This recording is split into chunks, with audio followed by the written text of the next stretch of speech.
अब पढ़ेंगे लेंज का नियम और फ्लेमिंग के दाएं हाथ का नियम। ठीक है, अभी तक हम लोगों ने पढ़ा कि चुंबकीय फ्लक्स में परिवर्तन से किसी चालक में प्रेरित धारा उत्पन्न हो जा रही है।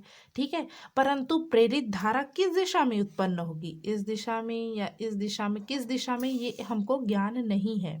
तो उन्होंने, लेंज ने और फ्लेमिंग ने बताया कि प्रेरित धारा की दिशा किस प्रकार से होगी। ठीक है, तो पहले समझते हैं लेंज के नियम के अनुसार प्रेरित धारा की दिशा। ठीक है, तो विद्युत चुंबकीय प्रेरण की प्रत्येक अवस्था में प्रेरित विद्युत धारा की दिशा इस प्रकार होती है कि वह उस कारण का विरोध करती है जिसके कारण वह स्वयं उत्पन्न हुई है। इसको बहुत ही आसान शब्दों में ऐसा समझ सकते हो, जैसे हमारी उत्पत्ति कहाँ से हुई है, हमारे माता पिता ही है। ठीक है, हमारी उत्पत्ति क्या है, हमारे माता पिता से ही हुई है, परंतु हम बात बात में अपने माता पिता का विरोध करते रहते हैं, कहते हैं कि नहीं। ठीक है ना, तो वैसे ही प्रेरित धारा भी उसी का विरोध करती है जिसके कारण वो उत्पन्न हुई है। ठीक है ना, यहाँ समझिए, ये एक कुंडली है। ठीक है, अब मैंने क्या किया, इस चुंबक को उसके पास लेके आया तो चुंबकीय बल रेखाएं बढ़ गई, चुंबकीय फ्लक्स में परिवर्तन हो गया, मतलब प्रेरित धारा उत्पन्न होगी। ठीक है, ये कब उत्पन्न हुई, जब मैंने एन ध्रुव को पास लेके आया। ठीक है, तो एन ध्रुव के पास आने के कारण उत्पन्न हुई है, तो ये क्या करेगी, इसी का विरोध करेगी। विरोध कब होगा, जब क्या करे, प्रतिकर्षित करे। ठीक है, इसको दूर भेजना चाहेगी वो, ये पास आना चाहेगा एन ध्रुव।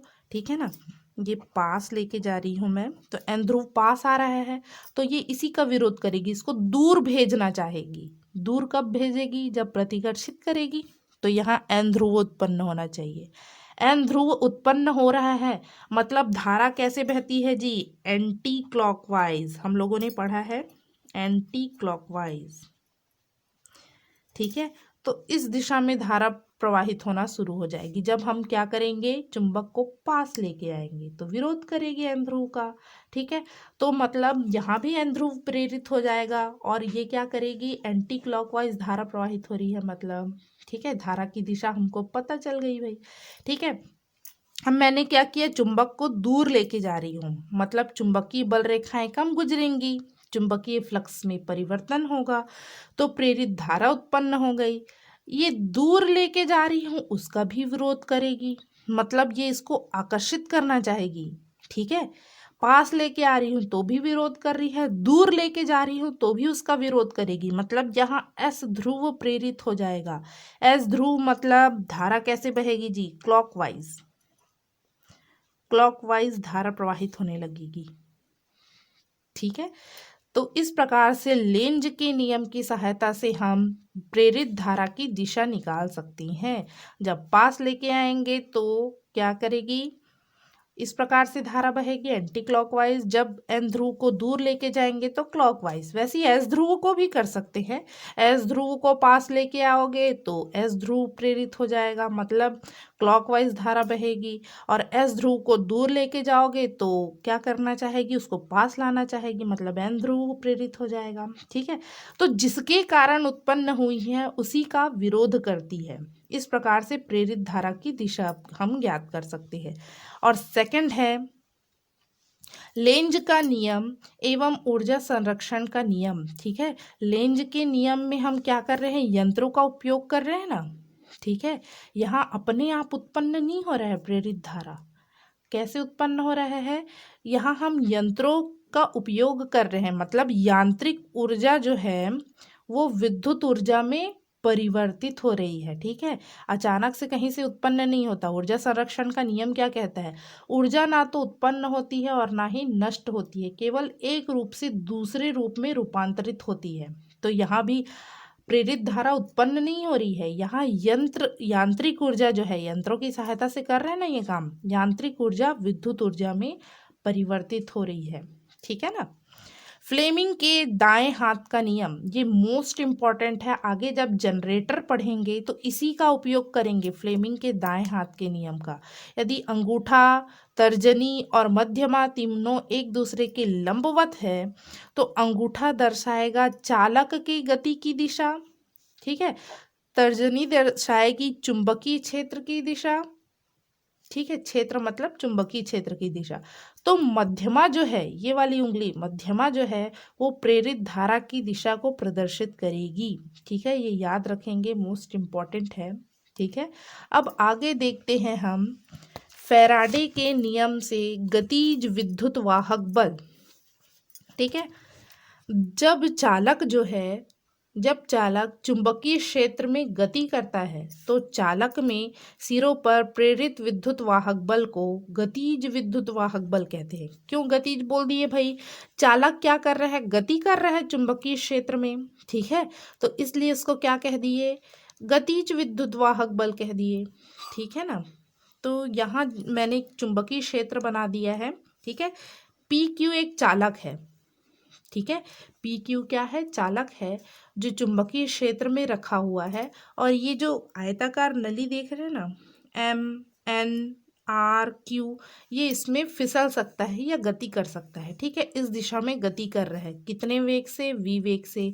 और इसकी लंबाई कितनी है? l है, ठीक है।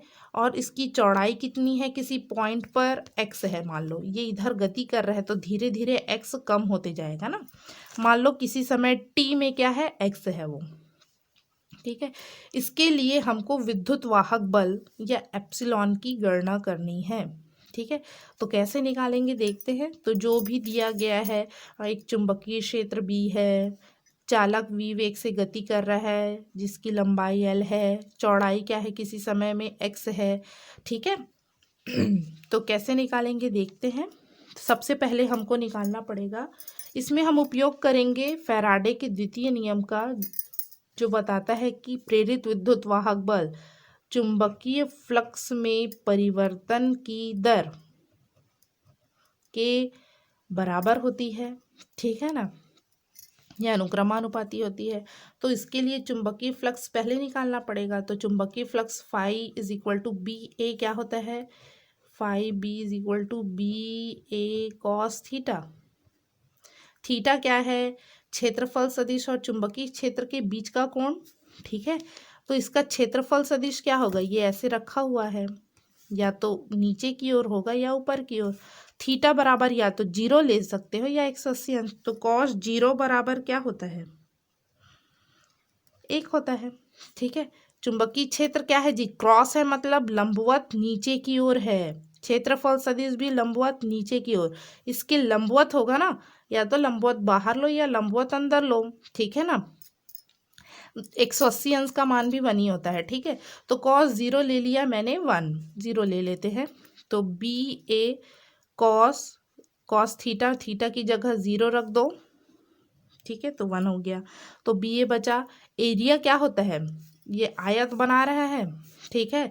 तो एरिया क्या बन जाएगा? लंबाई गुणित चौड़ाई। लंबाई कितनी है? l, चौड़ाई कितनी है? x। a की जगह lx लिख दिए, ठीक है। फैराडे के विद्युत चुंबकीय प्रेरण से प्रेरित विद्युत वाहक बल, ठीक है, यहाँ ई से दर्शा दिए हैं, minus D phi B upon D T, ठीक है। फ्लक्स में परिवर्तन की दर, तो minus D upon D T B L A, phi का मान बी एल एक्स, सॉरी। तो बी एल कॉन्स्टेंट है, लंबाई और चुंबकीय क्षेत्र कांस्टेंट है। क्या परिवर्तन हो रहा है जी? ये इधर खिसक रहा है, तो इसका जो एक्स वाला मान है वो परिवर्तित हो रहा है। तो बी और एल को बाहर रख दिए, क्या बचेगा? एक्स बस बचेगा। किस में परिवर्तन हो रहा है? समय के सापेक्ष एक्स में। तो ये हो जाएगा D x upon D T, ठीक है। दूरी बटे समय क्या बन जाएगा जी? वेग, ठीक है। माइनस वी से दर्शाएंगे इसको, तो E is equal to minus minus क्या हो जाएगा? प्लस बी एल वी, ठीक है। यहाँ पे माइनस इसलिए लगा है, देखिए एक्स क्या हो रहा है? धीरे धीरे चौड़ाई कम हो रही है। कम मतलब यहाँ इसलिए ऋणात्मक मान लिए हैं हम, ठीक है। तो E is equal to BLV आ गया, प्रेरित विद्युत वाहक बल। ठीक है, अब आगे देखते हैं। यह विद्युत वाहक बल चालक की चुंबकीय क्षेत्र में गति के कारण प्रेरित होता है, अतः इसे गतिज विद्युत वाहक बल कहते हैं। ठीक है, देखो यहाँ क्या है, चालक में चुंबकीय क्षेत्र में, देखो चुंबकीय क्षेत्र पहले इतना सारा है, अब कम हो रहा है, इधर इधर गति कर रहा है, तो चुंबकीय क्षेत्र का मान कम हो रहा है कि नहीं, या कह सकते हैं चुंबकीय फ्लक्स में परिवर्तन हो रहा है। ठीक है, तो इसीलिए चालक में क्या उत्पन्न हो जाएगा जी, प्रेरित विद्युत वाहक बल, जिसकी गणना हम लोगों ने की, जो चालक की गति के कारण उत्पन्न हुआ, इसलिए इसको गतिज विद्युत वाहक बल कहते हैं। आयताकार लूप का प्रतिरोध यदि R हो तो प्रेरित धारा धारा क्या होगी, धारा बराबर हम जानते हैं V is equal to IR से, I बराबर V अपॉन R, तो E अपॉन R प्रेरित विद्युत वाहक बल अपॉन R। ठीक है, यही तो विभवांतर है, तो BLV अभी हम लोगों ने निकाला है, डिवाइडेड बाई R आ गया। चालक के चुंबकीय क्षेत्र से बाहर निकालने के लिए कितना बल लगेगा। ठीक है, तो ये सूत्र हम लोगों ने पढ़ा है, BLI साइन थीटा, थीटा जो है 90 डिग्री होगा, यहाँ किसके किसके बीच का कोण है, B और L के बीच का, धारा व्यव और चुंबकीय क्षेत्र का बीच का कोण। ठीक है, ये चुंबकीय क्षेत्र लंबवत नीचे की ओर है, धारा अवयव इस दिशा में ले सकते हो या किसी भी दिशा में लो या इधर लो। ठीक है, तो वो क्या होगा, ये लंबाई लंबाई के लंबवत ले, इस दिशा में या इस दिशा में लेंगे। ठीक है ना, तो ये क्या होगा, ये धारा की दिशा में ही ले लो, तो ये इस दिशा में है। ठीक है, धारा इस दिशा में है, ये जो नोक है वो धारा की दिशा को दर्शा रही है। ठीक है, चुंबकीय क्षेत्र इस दिशा में है नीचे की ओर, दोनों के बीच का कोण क्या हुआ जी, 90 अंश ना, तो इसलिए 90 ले लिए। ठीक है, आई का मान रख दिए हम लोगों ने, साइन 91 हो गया, आई का मान रख दिए, आ गया बल। ठीक है, प्रयुक्त बल, पावर डिलीवर्ड, बाह्य बल द्वारा गतिमान भुजा की गति को बनाए रखने के लिए आवश्यक शक्ति प्रदान की जाती है। भाई अपने आप तो नहीं फिसलेगा चालक, इस प्रकार से कुछ बाह्य बल लगाना पड़ेगा या शक्ति प्रदान करना पड़ेगा। तो शक्ति बराबर क्या होता है, सूत्र, कार्य करने की दर को शक्ति कहते हैं, तो कार्य बटे समय लिख दिए। ठीक है, W/T, W बराबर कार्य बराबर जानते हैं, बल गुणित विस्थापन, तो बल गुना विस्थापन, तो F एज इट इज रहा, विस्थापन बटे समय, वेग बन गया। ठीक है, तो यहाँ से हम लोगों ने पावर का सूत्र निकाल लिया, बल इंटू वेग, बल का मान यहाँ से रख दो, वेग एज इट इज, आ गया पावर का मान जी। ठीक है शक्ति क्षय कितना होगा, ठीक है, जितना हम लोगों ने पावर दिया उसमें से कितना जो क्षय हो जा रहा है, इसमें यांत्रिक ऊर्जा जूल ऊष्मा में क्षय होती है, अतः लूप में जूल ऊष्मीय क्षय के पदों में शक्ति क्षय, तो पीजे जूल में हो रहा है, इसलिए पीजे कर दिए शक्ति क्षय पावर। तो ये सूत्र हम लोगों ने पढ़ा है I²R, ठीक है ना, शक्ति क्षय का। तो यहाँ से I² का मान या I का मान रख दीजिए, ये मान रख दीजिए, और इंटू R। ठीक है, तो यहाँ से एक R कैंसिल हो जाएगा, तो यही मान जो है यहाँ जो शक्ति है उसी मान के बराबर है ठीक है, तो इस प्रकार से ये आ गया। अभी हमारा चालक क्या कर रहा था, रैखिक गति, एक रेखा में चल रहा था ना इस प्रकार से, तो रैखिक गति के कारण अभी हम लोगों ने देखा। अब देखेंगे घूर्णन गति के कारण, मतलब हमारा चालक क्या है, इस प्रकार से घूर्णी गति करेगा, घूमेगा, तब कितना प्रेरित विद्युत वाहक बल उत्पन्न होगा, देखते हैं। ठीक है, तो ये L लंबाई का कोई चालक है जो इस प्रकार से घूम रहा है। ठीक है, तो माना किसी समय T में वो अल्फा कोण घूमा, कितना विस्थापित हुआ, कोणीय विस्थापन बोलते हैं, अल्फा हुआ। ठीक है, और कितने वेग से, ओमेगा वेग, कोणीय वेग ओमेगा से घूम रहा है, Q से R तक गया। ठीक है, चुंबकीय क्षेत्र में रखें उसको, तो यहाँ हमको चाहिए चुंबकीय फ्लक्स। ठीक है, क्योंकि हमारे पास सूत्र है d∅B/dt, यही सूत्र है ना, तो इसके लिए हमको चाहिए फाई का मान, फाई बराबर सूत्र होता है बी ए कॉस थीटा, ठीक है ना। तो एरिया चाहिए हमको पहले क्षेत्रफल, तो क्षेत्रफल बराबर इसका क्षेत्रफल निकालो। एक त्रिभुज जैसा दिख रहा है ना, बहुत यदि छोटा है तो त्रिभुज जैसा दिख रहा है, तो त्रिभुज का क्षेत्रफल बराबर 1/2 गुना आधार गुणित ऊंचाई। तो 1/2 गुना आधार कितना है, L है, ऊंचाई कितना है, QR है, ठीक है। अब हम जानते हैं कोण बराबर चाप बटे त्रिज्या, कोण है अल्फा, चाप का काम कौन करेगा, QR, और त्रिज्या कितनी है, L है, ठीक है। तो यहाँ से QR का वैल्यू निकाल सकते हैं अल्फा इंटू L, ठीक है। तो यहाँ से आ गया अल्फा इंटू L QR का वैल्यू, तो यहाँ से एरिया आ गया 1/2 अल्फा L², ठीक है। चुंबकीय फ्लक्स निकालते हैं BA, थीटा जो है 0 डिग्री होगा यहाँ पर, ठीक है। ये लंबाई इसका इसी दिशा में, लंबवत दिशा में होता है ना, चुंबकीय क्षेत्र भी इसी दिशा में है, क्षेत्रफल सदिश भी इसी दिशा में है, तो 0, इसलिए डायरेक्ट BA लिख दिए है 1/2 alpha square L² alpha into B, ठीक है। प्रेरित विद्युत वाहक बल d∅B/dt, तो यहाँ से आ जाएगा हमारे पास 1/2 L² अल्फा B। क्या चेंज हो रहा है, तो कोण बदल रहा है भाई, विस्थापन, कोणीय विस्थापन हो रहा है ना, ये अल्फा था फिर बढ़ते जाएगा, ठीक है। तो बाकी सब बाहर निकाल लो, केवल अल्फा को रखो d∝/dt, ठीक है, क्योंकि समय के सापेक्ष अल्फा में ही परिवर्तन हो रहा है, ठीक है।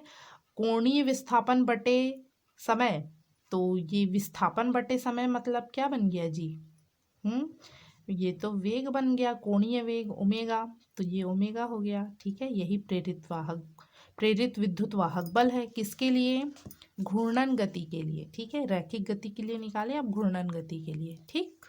आसान है कैलकुलेशन बहुत ही।